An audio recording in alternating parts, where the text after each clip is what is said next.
اشرف کے تینوں بڑے بیٹے شادی کے بعد اپنی اپنی بیویوں کو لے کر الگ الگ گھر میں شفٹ ہو گئے۔ وجہ ساس اور بہوؤں کا روز روز کا جھگڑا تھا، لیکن اشرف کا چوتھا بیٹا جو دبئی میں تھا، اس نے قسم کھائی کہ وہ شادی کے بعد کبھی بھی اپنے ماں باپ کو اکیلا نہیں چھوڑے گا۔ لیکن شادی کے بعد جب اس نے دیکھا جب اس کی بیوی پر بھی اس کے ماں باپ بہت ظلم کرتے ہیں، اس نے اپنی حاملہ بیوی سے کہا، تم تیاری کرو، میں تمہیں لینے آ رہا ہوں۔ اس رات ساس اور سسر اپنے غصے کو ٹھنڈا کرنے کے لیے بہو کے کمرے میں چلے گئے۔ بہو نماز پڑھ کر قرآن مجید پڑھ رہی تھی۔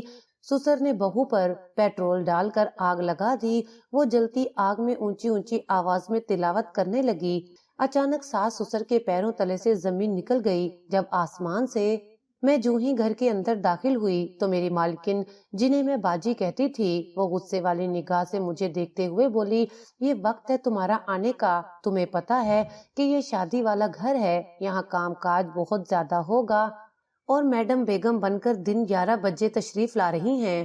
ہاں بھائی، عین کام کے ٹائم تم لوگوں کے نخرے بھی آسمان پر ٹنگے ہوتے ہیں، کیا کیا جائے؟ یا اللہ خیر، آج تو صبح صبح ہی باجی کا میٹر گھوما ہوا ہے۔ میں آہستہ سے قدم اٹھاتے ہوئے ان کے قریب موڑے پر آ کر بیٹھ گئی۔ باجی، میں تو صبح ہی آ جاتی، لیکن وہ میری منجلی بیٹی کی طبیعت کل رات سے خراب تھی، ساری رات اس کے ساتھ جاگتی رہی۔ ہمارے محلے کے ڈاکٹر ہیں، بڑے خدا ترس ہیں، ان کی کلینک کھلنے کا انتظار کرتی رہی۔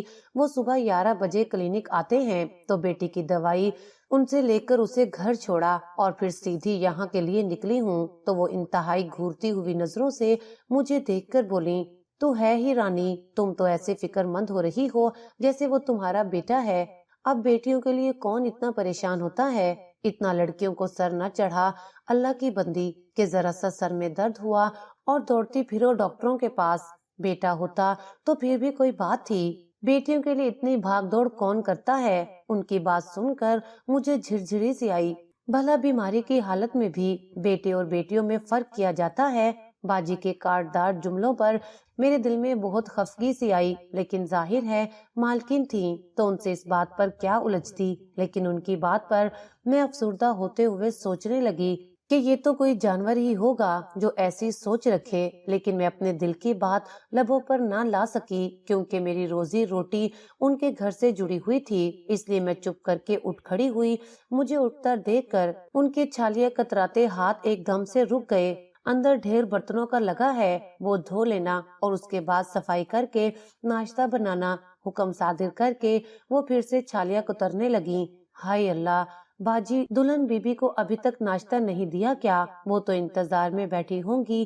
میرے منہ سے اچانک بات نکلی تو باجی نے میری طرف انتہائی عجیب نظروں سے مجھے گھورتے ہوئے دیکھا اور کہا، دلہن بھی ناشتہ کر ہی لے گی، تمہیں زیادہ فکر مند ہونے کی ضرورت نہیں ہے، بس جو کہا ہے پہلے اس کو کرو، انتظار کرتی ہے تو کرتی رہے، تمہیں جتنے کام کا میں نے کہا ہے تم وہی جا کر کرو، تنخواہ تمہیں میں دیتی ہوں، بہو بی بی نہیں دیتی۔ تو میں سر جھکا کر کچن میں آ گئی، لیکن میرا دل آنے والی نئی نویلی دلہن پر دکھنے لگا کیونکہ وہ باجی کے سب سے چھوٹے اور لاڈلے بیٹے کی دلہن تھی، جس نے مجھ جیسی ملازمہ سے مشکل وقت میں بڑی ہمدردی دکھائی اور مجھے اس وقت کام دیا جب میں بے انتہا مجبور تھی اور میرے پاس اپنی بیٹیوں کو 2 وقت کی روٹی کھلانے کے بھی پیسے نہیں تھے۔ تو یہ باجی کا بیٹا حسن ہی تھا جس نے مجھے کام دیا، لیکن باجی نے تو میری ساری کہانی چپکے سے سن کر بھی مجھے پھر بھی کام دینے سے انکار کر دیا تو میں رونے لگی۔ خالی ہاتھ گھر جانے کا خیال ہی میری جان نکال رہا تھا۔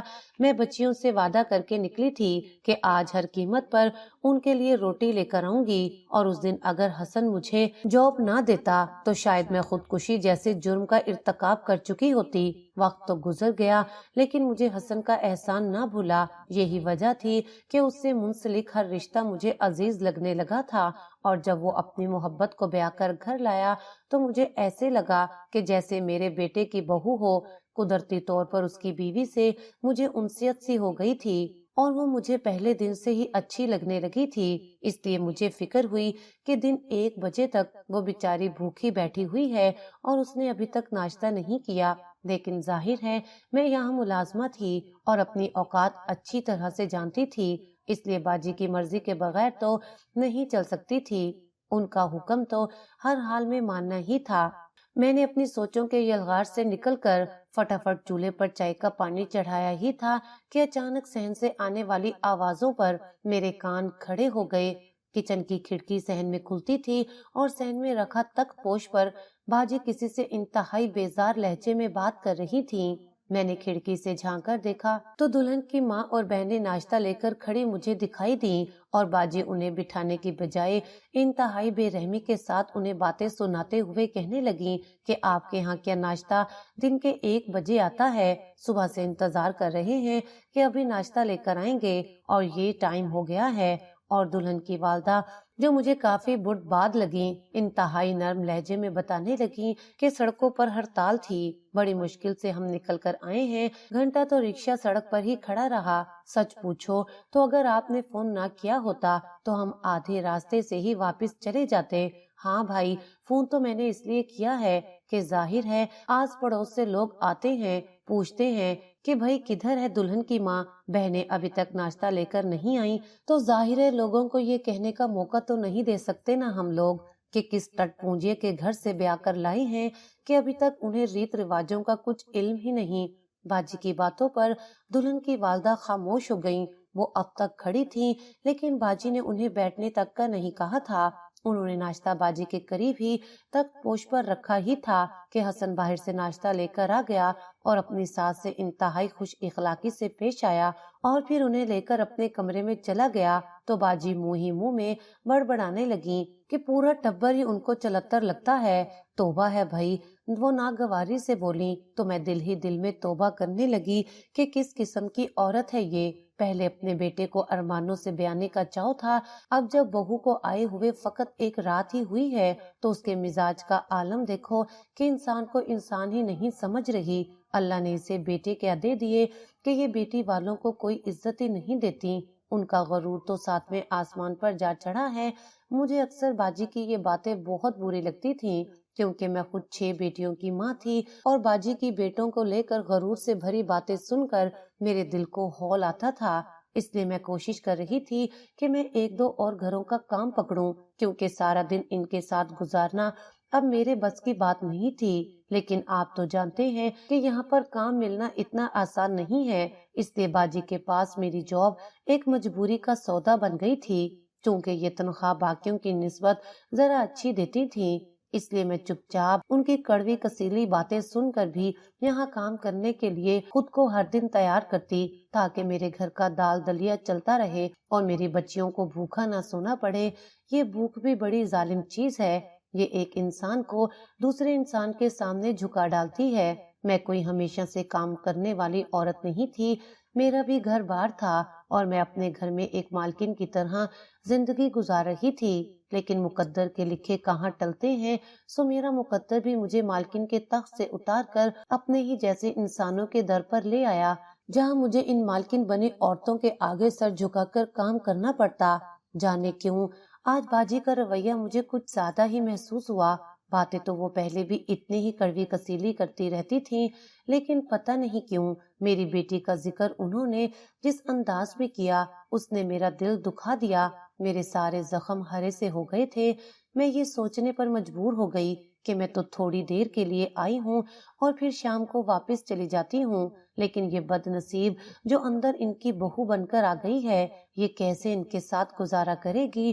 पहली नजर में ही वो लड़की काफी कमसिन और सीधी साधी सी लगी। उसे दुल्हन बनकर जब पहली बार मैंने इस घर में देखा तो जाने क्यों अपनी सबसे बड़ी बेटी की शक्ल मेरी आंखों के सामने घूमने लगी। वाकई वालिदैन अपनी बेटियों को सब कुछ दे देते हैं, लेकिन उन्हें अच्छी किस्मत नहीं दे सकते। किचन रात के जूठे बर्तनों से भरा पड़ा था। मैंने फटाफट हाथ चलाने शुरू किए ही थे कि अचानक बाजी का बेटा हसन किचन में आया और मुझे बर्तन धोते देखकर बोला, कमाल है, अभी तक चाय नहीं बनी। तो मैंने एकदम मुड़कर उसकी तरफ देखा और कहा, बाजी ने कहा था कि पहले बर्तन धो लेना, नाश्ता बाद में बनाना। तो इसलिए वो मेरी तरफ अजीब नजरों से देखने लगा और अभी कुछ कहने ही वाला था कि एकदम से बाजी अंदर आई और धाड़ते हुए बोली, हाय हाय, मैंने तो ये नहीं कहा था कि तुम इतनी देर लगा दो, किस वक्त की घुसी हुई हो और अभी तक तुमसे 4 बर्तन नहीं धुले। बाजी, मैं अभी तो आई हूँ, मैं मिनमिनाई हुई आवाज में बोली तो वो फिर से मुझे टोक कर बोली, ए बीबी छोड़ दो तावेलें बनाना, फटाफट मेरे बच्चों के लिए नाश्ता बनाओ।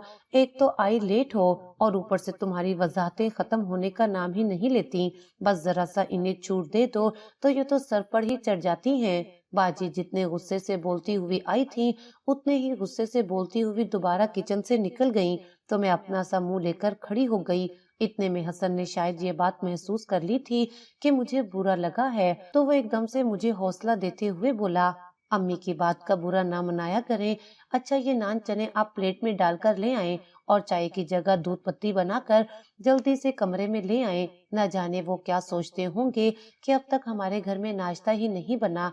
तो मैंने उसे तसल्ली देते हुए कहा कि फिक्र ना करें, मैं बस अभी 2 मिनट में लाती हूँ, आप जाकर उनके साथ बैठे। मैं वहाँ क्या बैठूं आपा, अम्मी भी हद करती हैं। वो इतनी दूर से अम्मी के कहने पर ही नाश्ता लेकर आई हैं, लेकिन अम्मी इतना नहीं करती कि थोड़ी देर उनके पास बैठ जाएं। भला जरूरत ही क्या थी उन्हें नाश्ते का बोलने की। अल्लाह का दिया हुआ सब कुछ है, हमारे घर में किसी चीज की कमी नहीं थी कि उनको इतनी जहमत दे दी। और आज तो हालात भी बहुत खराब हैं, हड़ताल है, लेकिन इसके बावजूद वो अपनी बेटी की इज्जत की खातिर यहाँ आ गए। हसन अपने दिल के फफोले मेरे सामने फुलाता हुआ चला गया तो मैं अफसुर्दगी के साथ सर ही हिलाती रही और कुछ ना बोली, क्योंकि मैं जानती थी कि बाजी के कान बहुत तेज हैं। अगर कुछ ऐसा वैसा मेरे मुंह से सुन लिया तो फिर मेरी शामत आ जाएगी। हसन तो कमरे में चला गया तो मैं फटाफट नाश्ते के इंतजाम में लग गई, लेकिन मेरे दिल से हसन के लिए बहुत दुआएं निकलने लगी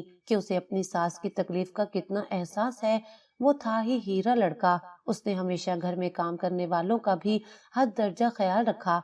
बाजी जब भी हमें गुस्सा करती तो वो अपनी वालदा को टोक देता या फिर बाजी की गैर मौजूदगी में हमें इतनी प्यारी सी तसल्ली देता कि दिल के सारे जख्म खत्म होने लगते। मैं हैरान थी कि बाजी जैसी बदमिजाज औरत के घर में कैसे नेक और फर्माबरदार बच्चे पैदा हो गए।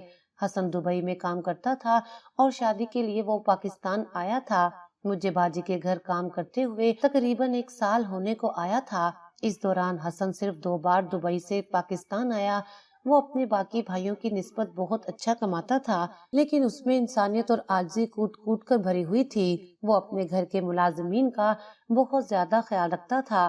कई दफा उसके सामने बाजी ने हमारे पैसे काटे तो वो चुपके से हमारे हाथ पर कुछ रकम रख देता, तो मेरे दिल से उसके लिए हमेशा दुआएं ही निकलती।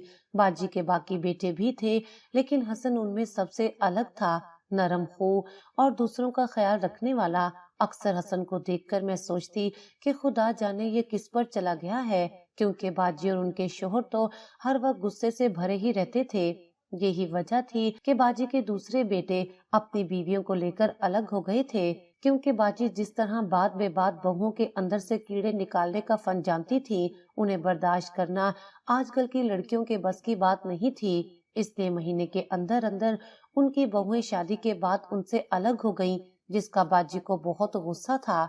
लेकिन वो अपने उन बहुओं के मुंह पर तो कुछ ना कहती, लेकिन उनके जाने के बाद उनकी खूब गिबतें करती थी और उनकी पीठ पीछे अपनी बहुओं को जादूगरनी कहती, जिन्होंने आते ही उनके बेटों को उनसे जुदा कर दिया और उन्हें लेकर अलग घर में शिफ्ट हो गईं। लेकिन बाजी ने कभी भी अपने गिरेबान में झांकने की कोशिश नहीं की कि वो कहाँ गलत थीं कि जिसकी वजह से उनके बेटे उनसे अलग हो गए। उनकी कोशिश यही थी कि किसी तरह से बेटे दोबारा से उनके घर में आ जाएं, लेकिन जाहिर है उनकी बहुएं नहीं मान रही थीं, तो इस सिलसिले में वो अक्सर आमिलों के आस्ताने के चक्कर भी काटती और वहां से तावीज और पढ़ने के लिए वज़ाइफ लेती, लेकिन उन्हें कोई भी कामयाबी नहीं हो रही थी। हालांकि वो ठीक ठाक आमलों को मुंह मांगी रकम भी देती रहीं और ये सब मेरे सामने होता था, लेकिन उनका कोई वार भी अपनी बहुओं पर कामयाब नहीं हो पाया। तो ऐसे में वो चिढ़कर बोलती कि जरूर इनकी बहुएं भी उन तावीजों का काट करती हैं, तभी तो उनके तावीज चल नहीं रहे। बदकिस्मती कह ले या खुशकिस्मती, उनके बेटों ने इसी मोहल्ले में किराए पर मकान लेकर अपनी बीवियों को रखा हुआ था, क्योंकि वो अपने वालिदैन से दूर घर नहीं लेना चाहते थे। मकसद यही था कि नजदीक घर होने की वजह से उनका आना जाना लगा रहेगा और वो खुद को तन्हा महसूस नहीं करेंगे। لیکن نزدیک گھر لینے کا انہیں نقصان ہی ہوا۔ ایک تو باجی نے پورے محلے میں اپنے بیٹے اور بہوؤں کو بدنام کر کے رکھ دیا، اور دوسرا وہ اپنے بیٹوں کے آفس جانے کے بعد ان کے گھر جاتی اور اپنی بہوؤں سے خوب لڑتی، تو تنگ آ کر ان کے بیٹوں نے وہ محلہ چھوڑ دیا اور ذرا فاصلے پر گھر لے کر رہنے لگے، لیکن وہاں پر بھی باجی اپنی بہوؤں کو چین سے نہ بیٹھنے دیتی۔ میں بس یہی سوچتی تھی کہ ان کی بہویں ان سے کافی دور رہتی ہیں، لیکن یہ پھر بھی انہیں ٹکنے نہیں دیتی، اور تو اور جو گھر میں آئی ہے نہ جانے اس کا کیا حال کریں گی۔ لیکن میرے علم میں یہ بات نہیں تھی کہ باجی اسے پہلے دن ہی تگنی کا ناچ نچا دیں گی۔ جو رویہ انہوں نے دلہن کی ماں اور بہنوں کے ساتھ رکھا، ایسا تو کوئی دشمن سے بھی نہیں رکھتا۔ جہاں تک میرا اندازہ تھا کہ لڑکی والوں نے یہ رشتہ حسن کو دیکھ کر دیا تھا، ورنہ باجی کے مزاج کو دیکھ کر تو کوئی بھی اپنی بیٹی کو اس کنویں میں دھکیلنے کی کوشش نہ کرتا۔ دلہن کی والدہ اور بہنوں کے ساتھ باجی کا رویہ اتنا برا تھا کہ وہ تا دیر اپنی بیٹی کے پاس بیٹھ ہی نہ پائیں۔ ان کے جانے کے بعد باجی بھی اپنے کمرے میں چلی گئیں۔ ایک بیٹے کی ماں کے چہرے پر جو خوشی ہونی چاہیے وہ مجھے کہیں پر بھی باجی کے چہرے پر نظر نہیں آ رہی تھی۔ میں تو یہ جانتی تھی کہ اس شادی میں باجی کی کوئی رضامندی نہیں ہے، یہ شادی حسن نے باجی کے انتہائی مخالف جا کر کی ہے۔ دراصل شبنم حسن کی دور پار کے رشتہ داروں میں سے ہی تھی۔ اپنی کزن کی شادی میں جب حسن نے شبنم کو دیکھا تو وہیں دل ہار بیٹھا۔ دبئی جانے سے پہلے اس نے اپنی ماں سے شبنم کے حوالے سے بات کی تو باجی صاف ہی مکر گئیں، کیونکہ شبنم ایک انتہائی غریب گھرانے کی لڑکی تھی۔ اس کے والد ایجوکیشن کے محکمے میں کلرک تھے اور ان کا 2 کمروں کا چھوٹا سا گھر تھا، جبکہ باجی یہ چاہتی تھی کہ وہ حسن کی شادی کسی اچھی مالدار فیملی میں کریں جہاں سے خوب جہیز ملے، اور ان کے بیٹے کو یہاں پاکستان میں ہی وہ لوگ کاروبار کے لیے اتنا پیسہ دے دیں کہ حسن کو باہر نہ جانا پڑے۔ لیکن جب حسن نے اپنی پسند کا اظہار کیا اور باجی حسن کی ضد کے آگے مجبوراً جب ان کے گھر گئیں تو ان کا گھر بار دیکھ کر باجی بنا رشتے کی بات کیے ہی اٹھ کر آ گئیں۔ جب حسن کو پتا چلا کہ اس کی امی نے اس رشتے کی بات نہیں کی تو وہ ان سے بہت خفا ہوا۔ اس نے صاف صاف امی سے کہہ دیا کہ اگر وہ اس کی شادی شبنم سے نہیں کروائیں گی تو پھر وہ اپنے بیٹے کو بھول جائیں، وہ بھی پھر دبئی جا کر کبھی پاکستان واپس نہیں آئے گا۔ باجی نے جب حسن کی یہ دھمکی سنی تو وہ لرز گئیں۔ وہ اپنے دوسرے بیٹوں کا حال بھی دیکھ چکی تھی اور یہ بات اچھے سے جانتی تھی کہ دوسروں کے مقابلے میں حسن ان کا بہت ہی خیال رکھنے والا اور فرما بردار بیٹا ہے، اور اگر وہ بھی باقی بیٹوں کی طرح ان کے ہاتھ سے نکل گیا تو پھر وہ دونوں میاں بیوی اس بڑھاپے میں زندگی کی یہ جنگ اکیلے کیسے لڑیں گے۔ لہٰذا ان کے شوہر نے بھی باجی کو یہ سمجھانے کی کوشش کی کہ حسن جیسا کہہ رہا ہے ویسا ہی کر دو، ورنہ تم اور میں بڑھاپے میں تنہا زندگی نہیں گزار سکتے۔ باجی کسی صورت بھی اس رشتے پر راضی نہ ہوتی اگر حسن اپنا مرا ہوا منہ دیکھنے کی دھمکی نہ دیتا۔ لہٰذا باجی نے اپنے دل پر پتھر رکھا اور حسن کا رشتہ لے کر ان کے گھر گئیں۔ شبنم کی والدہ باجی کے مزاج کو اچھے سے جانتی تھیں، لیکن وہ یہ بھی جانتی تھیں کہ حسن بہت اچھا اور نیک لڑکا ہے، تو انہوں نے یہ جوا کھیلنے کی ٹھان لی، ورنہ شاید کوئی اور ان کی جگہ ہوتا تو مجھے نہیں لگتا تھا کہ وہ اس رشتے کی حامی بھرتا۔ لیکن چونکہ ان کی اپنی بیٹی بھی حسن سے محبت کرتی تھی، اس لیے انہوں نے اپنی بیٹی کی پسند کو اپنانے میں کڑوا گھونٹ بھر لیا۔ رشتہ طے ہونے سے لے کر شادی ہونے تک ایسے بہت سارے مراحل تھے جہاں پر مجھے ایسا لگتا تھا کہ شاید یہ رشتہ ٹوٹ جائے گا، لیکن چونکہ حسن کی محبت سچی تھی تو بالآخر ان کی شادی ہو ہی گئی۔ حسن نے شادی کے 1 ماہ بعد ہی واپس دبئی جانا تھا۔ وہ تو دبئی چلا گیا، لیکن شبنم پر تو جیسے قیامت سے ٹوٹ پڑی۔ باجی اسے جہیز کم دینے پر صبح شام تانے دیتی رہتی اور وہ بیچاری چپ کر کے ان کی باتیں سنتی رہتی۔ جب تھک جاتی تو چپکے سے رو کر اپنا دل ہلکا کر لیتی۔ باجی اسے پیٹ بھر کر کھانا بھی نہ دیتی اور گھر کے سارے کام انہوں نے اس کے سپرد کر دیے تھے۔ میں یہ دیکھ کر کرتی رہتی۔ گھر کے کاموں کے لیے میرے علاوہ 3 ملازمائیں اور بھی تھیں، لیکن جب سے انہوں نے حسن کی شادی کی اور پھر حسن کے باہر جانے کے دوسرے دن ہی انہوں نے میرے علاوہ باقی تمام ملازمین کو فارغ کر دیا، کیونکہ میں کھانا اچھا بناتی تھی اور میرے کچن کے کام سے بھی وہ مطمئن ہوتی تھیں۔ اس نے مجھے تو نہ نکالا، لیکن باقی سب کو نکال کر ان کے کاموں کی ساری ذمہ داریاں انہوں نے شبنم کے سر ڈال دیں۔ शबनम की शादी को अभी 1 माह ही हुआ था कि वो एक तरफ तो अपने खामद की जुदाई सह रही थी, तो दूसरी तरफ सास के मुजालिम। इस सर्दी में जब वो ठंडे पानी से पूरे घर के पोछे लगाती तो मेरा दिल बहुत दुखता। कई बार बाजी से नजर बचाकर मैं उसके काम में मदद कर दिया करती, तो सिर्फ इस वजह से कि हसन के मुझ पर बहुत सारे एहसानात थे और मैं जानती थी कि ये लड़की उसकी जिंदगी है, लिहाजा मुझसे जहाँ तक मुमकिन हो सकता मैं उसकी जिंदगी की वाहिद खुशी को बचाने की तंगो दो करती रहती। एक दिन शबनम को शदीद बुखार ने आ लिया, लेकिन बाजी इतनी संगदिल थी कि इस हालत में भी उससे काम का कहती रहती, यहाँ तक कि वो काम करते करते चकराकर ऐसे गिरी कि बेहोश हो गई। उसे यूं बेहोश देखकर मेरे तो हाथ पैर फूल गए। उसे होश में लाने की बहुत कोशिश की जा रही थी, लेकिन उसे होश नहीं आ रहा था। तो बाजी ने इंतहाई मजबूर होकर उसे हॉस्पिटल ले जाने का फैसला किया, जहां जाकर ये पता चला कि वो तो हामला है। लेकिन बाजी ने मुझे और शबनम दोनों को सख्ती से मना कर दिया कि हसन को इस खबर के बारे में बिल्कुल पता नहीं चलना चाहिए, वरना वो फिर छुट्टी लेकर घर आ जाएगा और इस तरह उसके काम में बहुत हर्ज होगा। मैं तो जाहिर है नौकरानी थी, क्या मुंह खोलती, लेकिन शबनम के होठों पर भी कफल से लग गए थे। वो बहुत समझदार लड़की थी, जानती थी कि दरिया में रहकर मगरमच्छों से बैर नहीं किया जा सकता। मुसीबत तो ये थी, शबनम को हसन का बहुत बड़ा सहारा था, जब उसके सर पर नहीं था बल्कि 7 समंदर दूर था। ऐसे में शबनम का बहुत दिल चाहता कि वो अपनी माँ के घर चली जाए, लेकिन बाजी को ना तो शबनम का अपनी माँ के घर जाना अच्छा लगता था और ना ही वो शबनम की माँ का अपने घर आना पसंद करती थी। उनके इसी रवैये को देखकर शबनम की वालदा ने आना छोड़ दिया। बस वो कभी कभार फोन पर अपनी बेटी की खैर खैरियत मालूम कर लेती, तो इसमें भी बाजी को इंतहाई तकलीफ होती और वो माँ बेटी की इस गुफ्तगू पर भी बेइंतहा तंग होती। कई बार तो ऐसा हुआ, उसकी वालदा ने फोन किया तो आंटी ने ये कहकर फोन बंद कर दिया कि वो सोई हुई है। तो उस दिन शबनम मेरे पास फूट फूट कर रो दी। बाजी यही हालत हसन के फोन आने पर भी करती थी। वो बहुत कम शबनम से बात करवाती और ज्यादातर खुद ही अपने बेटे से बात करती रहती। हालांकि हसन ने शबनम को अलग फोन लेकर दिया हुआ था, लेकिन आंटी ने वो फोन गायब कर दिया और उल्टा फोन गुम होने का इल्जाम भी उस मासूम पर लगा दिया। अब हसन अगर फोन करता भी था तो अपनी माँ के नंबर पर, और फिर बाजी अपनी मर्जी से ही शबनम से बात करवाती थी। यही वजह थी कि उसने कभी भी खुलकर अपने खामन से बात ना की, तो वो हर वक्त अफसुर्दा रहने लगी। एक तो वो हमल की वजह से दिन ब दिन कमजोर हो रही थी, तो दूसरी तरफ बाजी के रवैये उसे निढाल किए हुए थे।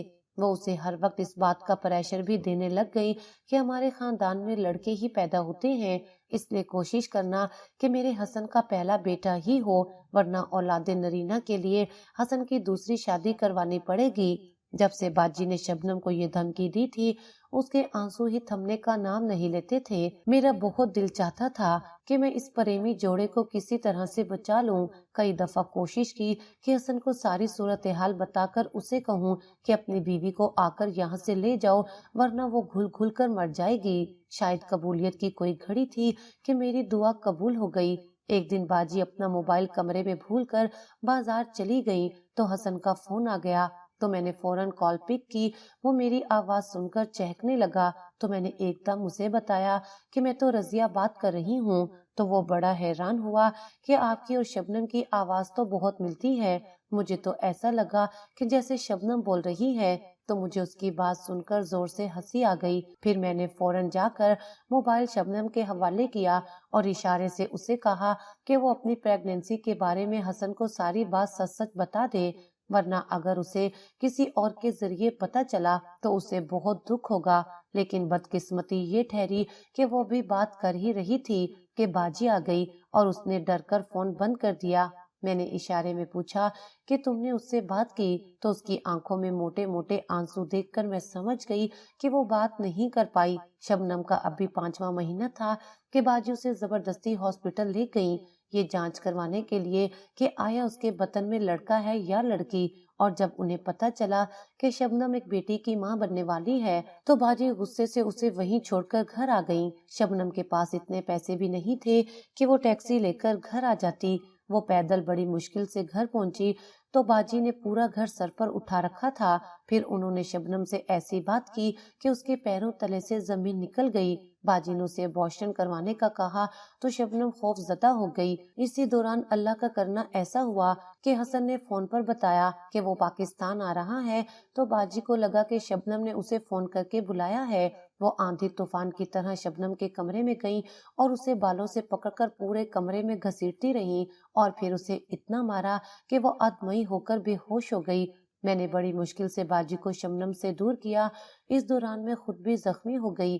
باجی کے غصے کی وجہ مجھے جلدی پتہ چل گئی کیونکہ حسن نے باجی کو بتایا تھا کہ وہ اس بار جب آئے گا تو شبنم کو ساتھ لے کر جائے گا کیونکہ اس کی فرم میں پرماننٹ جاب لگ گئی ہے تو ایسے میں وہ شبنم کو ساتھ ہی رکھے گا.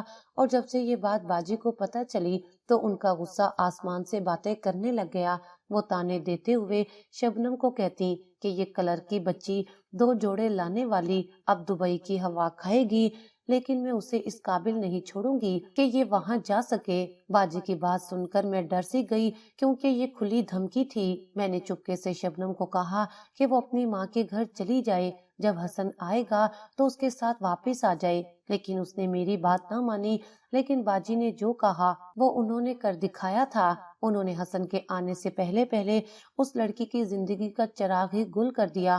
انہوں نے میرے دیکھتے ہی دیکھتے شبنم پر پیٹرول چھڑکا اور اسے آگ لگا کر دروازے کو باہر سے کنڈی لگا دی. میں شبنم کی مدد کو آگے بڑھی لیکن مجھے باجی اور اس کے شوہر نے روک لیا اور دھمکی دی کہ اگر اس بارے میں کسی کو بتایا تو تمہاری بیٹیاں بھی اسی طرح جان سے جائیں گی. اپنی بیٹیوں کا سن کر میں بہت بری طرح سے خوف زدہ ہو گئی, لیکن سچ تو یہ تھا کہ میں ایک دن بھی سکون سے اپنے گھر میں نہ سو سکی. مجھے اپنی بیٹیوں کی شکل میں شبنم کا چہرہ جب نظر آتا تو میں خوف سے مرنے والی ہو جاتی. حسن کے آنے تک شبنم کی تدفین ہو چکی تھی. حسن جب واپس آیا تو اس کی حالت پاگلوں والی ہو گئی تھی. وہ ہر وقت شبنم کی قبر پر ہی بیٹھا رہتا.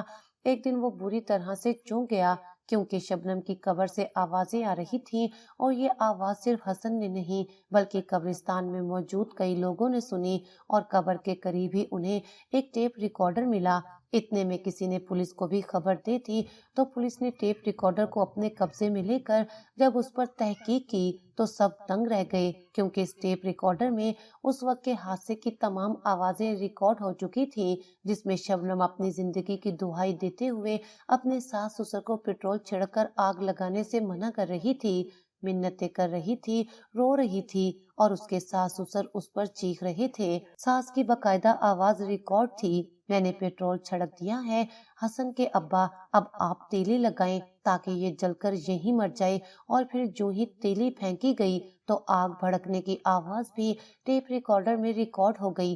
اس ٹیپ ریکارڈر میں صرف شبنم کی روتی ہوئی آواز نہیں تھی بلکہ میری بھی آواز ریکارڈ تھی جس میں باجی اور اس کے شوہر کو اس ظلم سے منع کر رہی تھی. اچانک پولیس ہمارے گھر آئی اور انہوں نے میرا بیان ریکارڈ کروایا تو میں نے سب کچھ سچ سچ بتا دیا کہ ٹیپ ریکارڈر میں نے ہی رکھا تھا تاکہ حسن تک سچائی پہنچ جائے. یہ سب میری آنکھوں کے سامنے ہوا تھا اور باجی نے شبنم کو اس لیے مار دیا تھا تاکہ وہ باہر نہ جا سکے اور میں اس سارے واقعے کی چشمدید گواہ ہوں. حسن نے جب یہ سب سنا تو اس نے اپنے والدین کو انتہائی افسوس زدہ نظروں سے دیکھا. پھر اس نے اپنے گریبان کو پھاڑا اور اسی حالت میں باہر بھاگتا چلا گیا. باجی اور اس کے خاوند پر مقدمہ چلا اور اب وہ دونوں جیل میں ہیں جبکہ حسن آج بھی پاگلوں کی طرح شبنم کی قبر پر بیٹھا رہتا ہے. میں آج بھی اس واقعے پر سوچتی ہوں کہ خدا جانے انا اور خود غرضی کی اس جنگ میں اس طرح کے ساس سسر کو کیا ملتا ہے کہ جب وہ اپنی ہی اولاد کا گلا اپنے ہاتھوں گھونٹ دیتے ہیں.